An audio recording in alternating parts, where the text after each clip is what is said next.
Okay, so what if you could tune yourself, like a musical instrument, to get into this state of perfect harmony? It sounds a little out there, I know, but in this explainer, we're going to make it super concrete. We're diving into what I like to call the art of holistic self-tuning. But let me ask you something first. Do you ever just feel a little off key? Like you're constantly stressed or kind of unbalanced or just out of sync with everything? It's a super common feeling, right?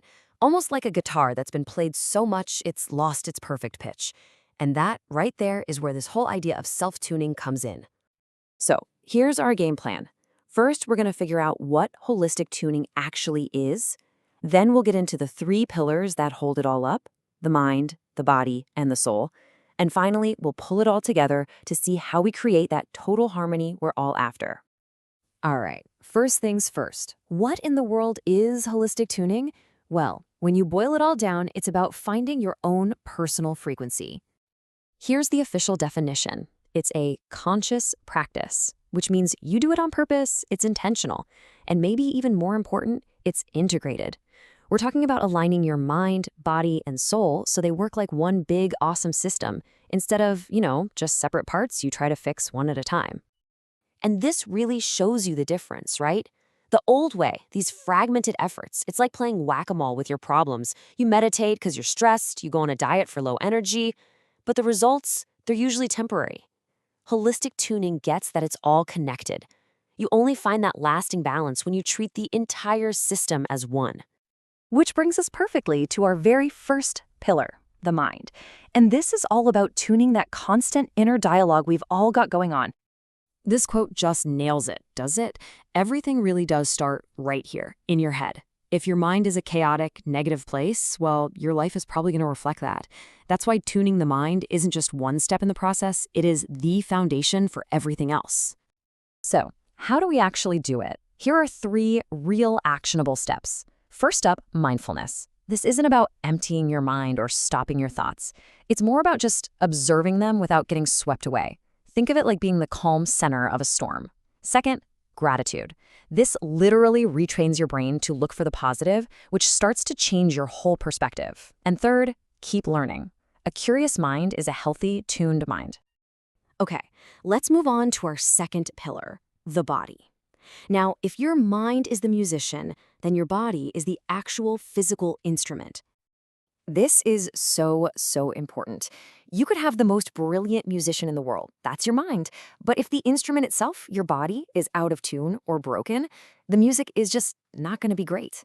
A healthy body isn't just about looking good. It's absolutely essential for mental clarity. The two are completely linked.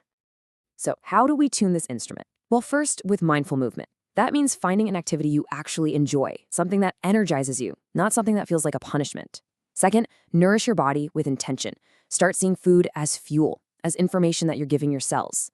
And third, and this one is huge, prioritize rest. Seriously, sleep isn't a luxury. It's when your instrument gets repaired and reset for the next day's performance. And now for our third and final pillar, the soul. This one can sometimes feel a bit abstract, but it's really all about connecting to your core, to your deepest why. I love this quote because it makes the whole concept so much more understandable. Don't think of the soul as some mystical, floaty thing. Think of it as your inner electricity. It's your driving force. It's your sense of purpose, what gives you meaning.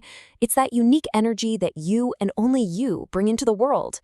It's what lights you up. And guess what? You can tune this too. First, try to define your purpose. What do you really care about? What gets you out of bed in the morning? Answering that gives you a compass. Second, get out in nature.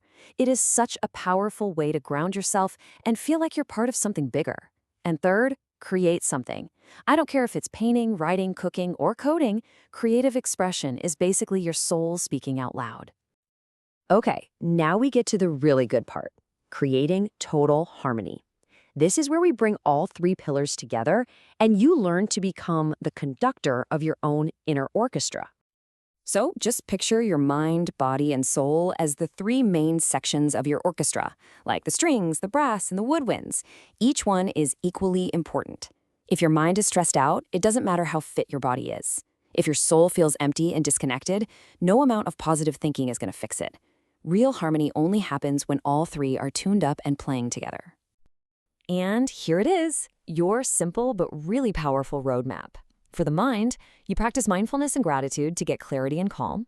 For the body, you focus on movement and nutrition for vitality and energy. And for the soul, you seek purpose and connection to find real meaning and fulfillment. This is your cheat sheet for creating that inner symphony. And this might be the most important takeaway of all.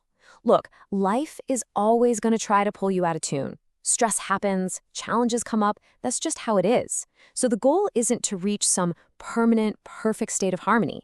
The goal is to get really good at the practice of noticing when you're a little off key and gently, patiently tuning yourself back in.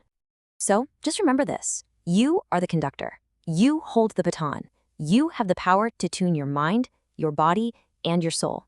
The only real question left is, what's the first note you're going to play?